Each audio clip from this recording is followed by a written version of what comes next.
The flashing red and blue lights hit my half-built cabin like a crime scene. 3 squad cars pulled up, sirens blaring through what had been a quiet morning. I set down my hammer, heart pounding in disbelief, as officers stepped out, hands resting on their holsters. Behind them, strutting like she'd just busted a cartel, was none other than Brenda Harrington, president of the Maplewood Estates, HOA. "That's him!" she screeched, jabbing a manicured finger toward me.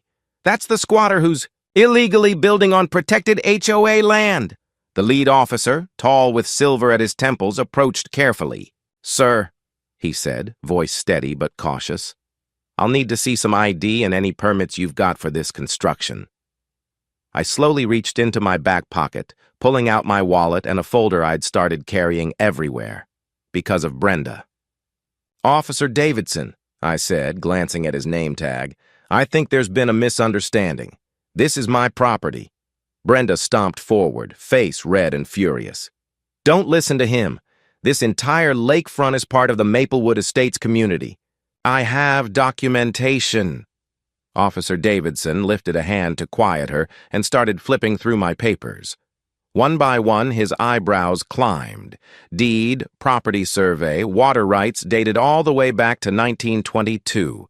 His expression shifted from suspicion to mild amusement. "Ma'am," he said finally, turning to Brenda with a tone that made her flinch, "according to these records, this gentleman owns not just this parcel, but the entire riverfront from mile marker 7 to mile marker 12. That includes every bit of water access." Her jaw dropped. But this circus hadn't started today. It began 3 months ago, the day I broke ground on the land my grandfather left me. 20 acres of untouched lakefront paradise he'd bought back in the 1950s. My property bordered Maplewood Estates, a gated neighborhood that had popped up in the 1990s, but it was never, and I mean never, part of their HOA. I'd spent years dreaming about this place. A cabin with solar panels for off-grid living, a wraparound deck overlooking the water, a little dock for the fishing boat I'd bought last summer. After 2 decades behind a desk as a software engineer, I was ready for something real. Weekends with the sound of wind through the trees instead of traffic through concrete canyons. The trouble began on day 2 of construction. I was marking out the foundation when a golf cart came barreling down the dirt path, kicking up a storm of dust. Brenda Harrington emerged like Schuer invading Normandy. "Excuse me?" she barked, arms crossed like a prison warden. "What exactly do you think you're doing?" I straightened up, wiped the sweat off my forehead, and said evenly, "Building a cabin. Can I help you?" "This is HOA property," she snapped. "You can't just start construction without board approval." "This isn't HOA property," I replied, already feeling my patience fray. "This land belongs to me." She actually laughed, a sharp, mocking sound that echoed off the trees. "All lakefront access in this area is under Maplewood Estates jurisdiction. I don't know what scam you're trying to run, but I'm shutting this down right now." That was the start of what turned into a 3-month campaign of harassment. Every morning, I'd show up to find new notices taped to my equipment. "Cease. Unauthorized construction." Half of them printed from Word templates that weren't even official. I'd tossed them straight into the burn pile. Then came the trespassing. My trail cameras caught her sneaking onto my property at all hours. Snapping photos, taking measurements, pretending she was some kind of private investigator from a bad reality show. One morning, I caught her inside the foundation I'd just poured, clipboard in hand. "Brenda!" I called, startling her so badly she almost dropped her pen. "You're trespassing again." She spun around, holding her clipboard like a shield. "I'm documenting HOA violations. The noise from your construction is disturbing our residents' peace and tranquility." "The nearest house is half a mile away," I said, trying not to laugh. "And it's 10 in the morning, on a Tuesday." Her lips tightened. "We'll see what our lawyers have to say about that." The lawyers never showed up, but her antics escalated. She started bringing backup. Other board members who'd stand at what they thought was the property line, taking photos and muttering like a pack of gossiping raccoons. One day, she brought a man she introduced as the HOA's Environmental Compliance Officer, which I'm pretty sure was just her nephew wearing a polo shirt and an attitude. The breaking point came when I arrived one morning and saw new signs. Hammered into the ground, private property, Maplewood Estates HOA. She'd actually claimed my land as theirs. That's when I decided to keep my documents on me at all times. So when she showed up again that afternoon, I was ready. Those signs need to come down, I told her firmly. Make me, she shot back with a smirk. I've called the real authorities this time. And that's how I ended up surrounded by flashing lights, accused of squatting on my own land. The police are on their way to remove you from our property, Brenda had shouted that morning, which led us straight to this moment. 3 squad cars, flashing lights, and Officer Davidson calmly reviewing my paperwork while Brenda's face cycled through every shade of purple known to mankind. This can't be right, she sputtered. The HOA owns all water access. We've been using that beach for 20 years. Officer Davidson's expression didn't budge. Using it and owning it are 2 different things, ma'am, he said evenly. According to these records, it looks like your HOA has actually been trespassing on this gentleman's property for the past 2 decades. I spread the survey map across the hood of the cruiser, pointing out the lines with a finger. My grandfather owned everything from here. I traced the northern boundary to here.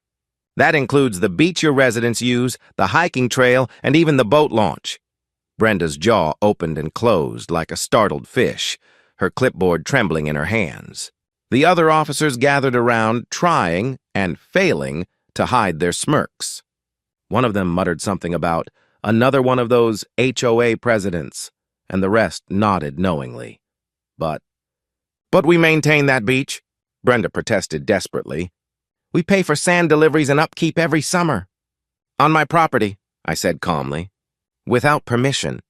That's called vandalism, technically speaking. Officer Davidson handed back my documents. Sir, do you want to press trespassing charges?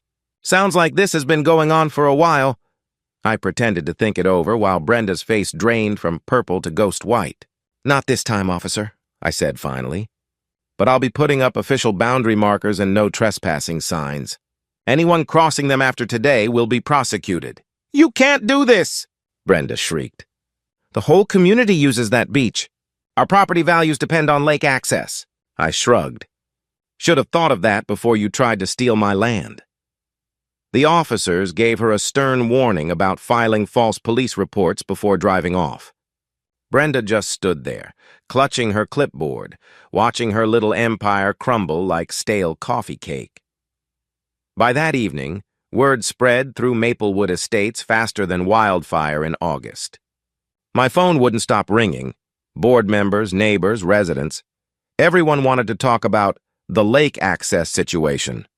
The story got wilder with every retelling. By the time it reached the far end of the subdivision, people were saying I owned half the county and was planning to build a casino. The next morning, 15 people were waiting at my construction site. Thankfully, not with pitchforks, but with nervous smiles and anxious energy. A man in khakis and a tucked-in golf shirt stepped forward, hand extended. Mr. Peterson, he said politely, I'm Jack Sullivan, Vice President of the HOA Board. We'd like to discuss the lake access issue. Nothing to discuss, I replied, not even pausing from my work. It's my land. Has been since 1952. Jack nodded, then shot a glare over his shoulder at Brenda, who stood in the back looking like she'd swallowed a lemon whole. We understand that now, he said carefully. We're hoping to come to some kind of arrangement.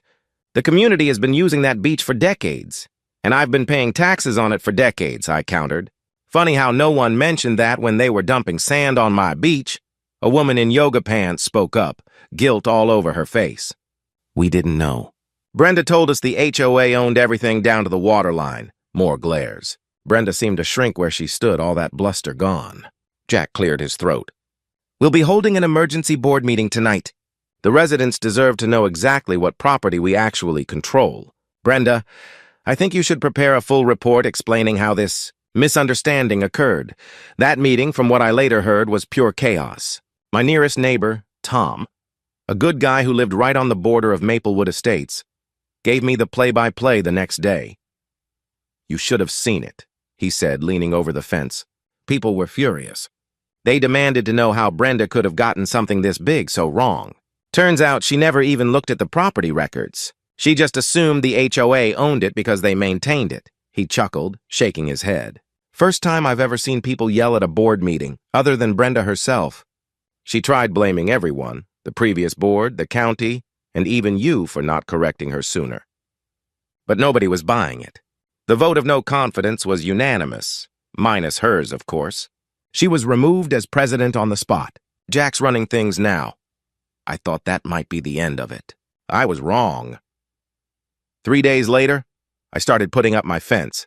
Nothing aggressive, just a clean split rail design marking the boundary.